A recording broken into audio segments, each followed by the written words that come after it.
ఉమ్మడి శ్రీకాకుళం జిల్లా రాజం పట్టణంలో వెలిసిన శ్రీ శ్రీ శ్రీ పోలిపల్లి పైడితల్లి అమ్మవారి జాతర 100వ సంవత్సరం కావడంతో ఈ జాతర ఘనంగా నిర్వహించాలని స్థానికులు, కమిటీ సభ్యులు, నాయకులు, టీడీపీ ఎమ్మెల్యే కోండ్రు మురళీమోహన్ కోరగా ఆయన రాష్ట్ర ముఖ్యమంత్రి నారా చంద్రబాబు నాయుడు గారికి ఉత్తరాంధ్ర ఇలవేల్పైన శ్రీ శ్రీ శ్రీ పోలిపల్లి పైడితల్లి అమ్మవారి విశిష్టతను వివరించి రాష్ట్ర జాతరగా గుర్తించాలని కోరగా కోండ్రు మురళి అభ్యర్థుల మేరకు కేవలం 6 రోజుల్లోనే రాష్ట్ర జాతరగా గుర్తిస్తూ జీవో రావడంపై రాష్ట్ర నియోజకవర్గ ప్రజలు హర్షం వ్యక్తం చేశారు.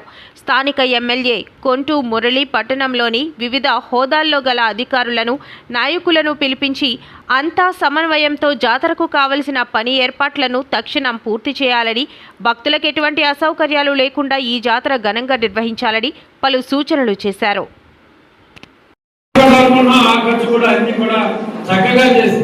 మంచి పేరు రాజాం తీసుకురావాలని, అలాగే రాజాంలో ఉన్న నాయకులందరూ కూడా ప్రతి గ్రామంలో ఉన్న నాయకులందరూ కూడా పార్టిసిపేట్ చేసే విధంగా, అలాగే ప్రతి విషయాన్ని ఈ 2 రోజుల్లోనే మీరు చర్చించుకోవాలి. నాయకులు అలాగే స్వచ్ఛంద సంస్థలు ఏ విధంగా మనం విఐపి గేట్ ఇవ్వాలి, వారికి కూడా మనకు తెలుసు. ఈరోజు విఐపి గేట్ అంటే కంటిన్యూస్ గా ఇవ్వద్దు, ఒక 1 అవర్ ఒక ½ అవర్ పెట్టండి, ఆ టైంలోనే ఇవ్వండి. తర్వాత ఎందుకంటే కంటిన్యూస్ ఇస్తే మరి సామాన్య భక్తులందరూ కూడా ఇబ్బంది పడతారు. అవన్నీ లేకుండా మరి ఈఓ గారికి మీరు ఏదైతే చెప్తే నేను చెప్తాను, ప్రతిదీ కూడా కమిటీలు ఏం చెప్తే చేయండి. మీ సొంతగా నిర్ణయం తీసుకుని ఇబ్బంది పడదు. ఎందుకంటే ఇక్కడ చాలా ఎక్కువ మంది, మీరు ఒక్కలే కానీ ఇక్కడ వందలాది మంది శ్రమ దీంట్లో ఉంటుంది కాబట్టి గౌరవించుకుని వెళ్ళండి ప్రతి విషయాన్ని కూడా. అలాగే మనకు సంబంధించిన ఈరోజు ఇప్పటికే లైటింగ్ వేయడం జరిగింది. ఇంకా అవసరమైతే కొంచెం పెంచడం కూడా ఈ సందర్భంగా కమిటీ వాళ్ళని పెద్దని కోరుతున్నాము. అలాగే స్వచ్ఛంద సంస్థలు కూడా కంటిన్యూస్ గా రెడీగా ఉండాలి.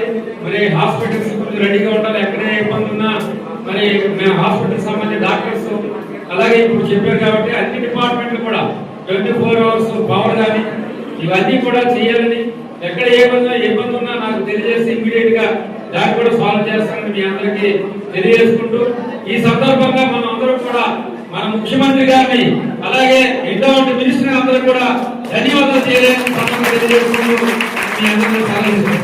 ఆయన ఇంట్రెస్ట్ తీసుకొని మరి ఇమీడియట్ గా ముద్దాడ రామచంద్ర గారు, ముద్దాడ